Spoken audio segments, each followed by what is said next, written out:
Okay, well, here's the game plan for the mushroom bed. This is the north side of my house here. As you can see, I put a little, it's actually a 3x8 little raised bed over here in the shade. And it's, you know, get maybe an hour and a half of sun in the morning, hour and a half in the evening as it goes around the house in the summertime.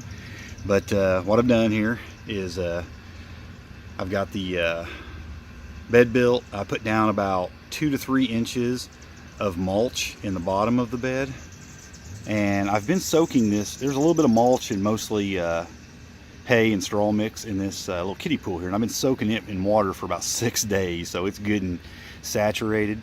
And then I'm going to actually smear about, you know, whatever that is, it'll end up making 2 or 3 inches across the top of those wood chips. And I've saturated those wood chips, by the way, that are in there really good. I mean, heavily soaked them too with the hose.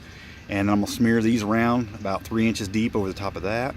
I'm going to inoculate it with the mushroom spawn, the red wine cap mushroom spawn, and then I will add 2 or 3 more inches. There's a couple bags of wood chips over there on top of that, saturated again really good, and we'll just keep it fairly moist for a while and see what happens. And you know, supposedly these things could be fruiting this year, but you know, definitely by next year I would think. But you know, I said I could even get like a fall harvest of the wine cap mushrooms. Now we're going to I'm actually going to put a little fence across here. This is a chain link fence on this side. I'm going to put a little fence across here and a little gate and mulch all this in as a walkway.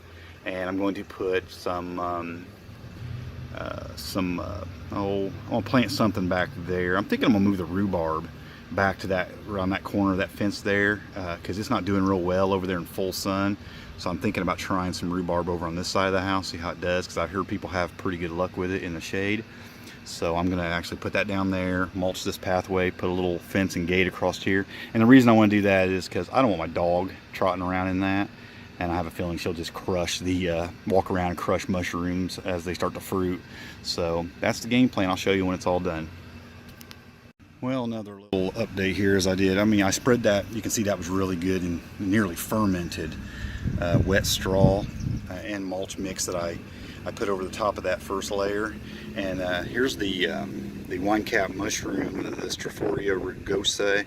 It's the sawdust spawn. I'm going to kind of spread all over that and kind of work it in a little bit, but just thought I'd give you that little update before the finished bed.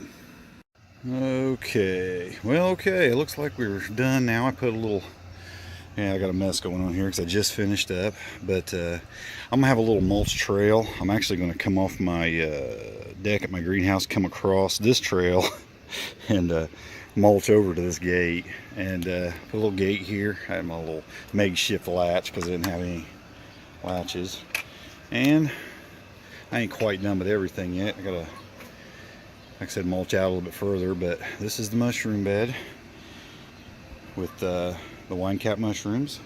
Came out pretty nice.